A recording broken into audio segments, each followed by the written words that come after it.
feels good.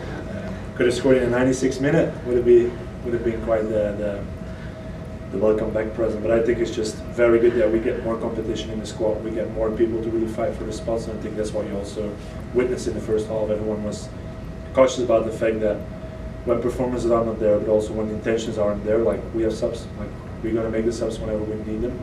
I think that's really positive, and everyone feels that everyone gets to a higher level of competition. And that's exactly what we need right now. Everyone to feel not scared, but just to feel like I really have to be meeting all the standards and more to get my spot, to earn my spot. And I think that's a really good position to be in.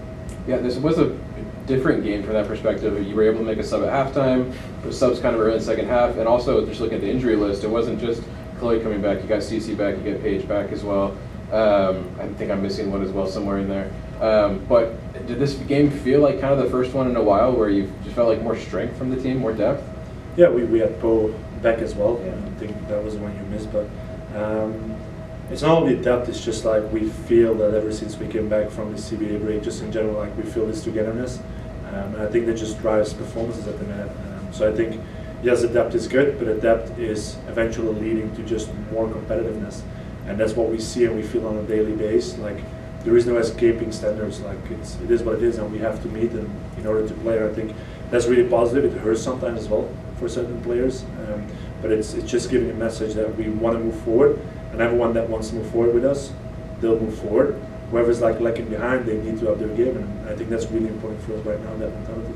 And last one for me, you started Aria again in the midfield today.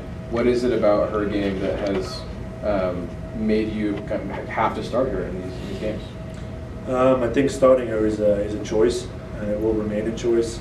I think she's doing an incredible job at the minute, both in and out of possession. I think the one thing you have with Aria is intelligence. She's a really intelligent player. She understands the spaces, understands the gaps to fill both in and out of possession. So I think that's really good. And I think there is just something about how simple she plays that helps us to maintain possession or to move forward. I think she was able to turn a few times in the midfield, break a line, find Mina, find other players between the lines. And I think that's what we're expecting from midfielders to do. So it was a gift that we were able to really give her minutes during the break. I think Aria and I have been talking a lot, making sure that we understand the expectation towards each other. I think she picked everything up that we wanted to pick up. So right now I think she's showing that she has the ability to start and then keep other players on the bench. I don't want to dwell too much on like an emotional non-win, pseudo wins or whatever, but going to Orlando, getting that point, you mentioned last week there were a lot of good things that came from that, and holding a team like Kansas City scoreless until the second minute, I think it was, to one of the best goal scorers in the league. Do you feel like you saw a lot of kind of similar, not just good things, but similar good things between the two matches?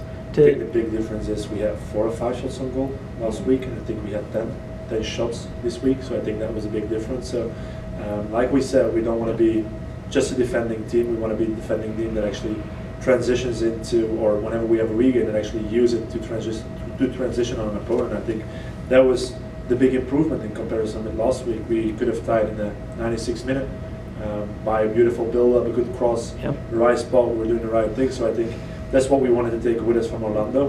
And I think we wanted to show the same heart and the same willingness to at least tie or win the game.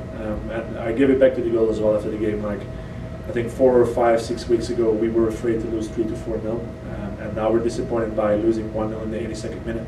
And I think that mentality switch is something that we have to keep on building on the next games, because we got a stretch of 4 or 5 games where, again, like if we can have these kind of performances, we can make it any opponent very difficult, both away and at home. And I think that's what we want to do for the remainder of the season.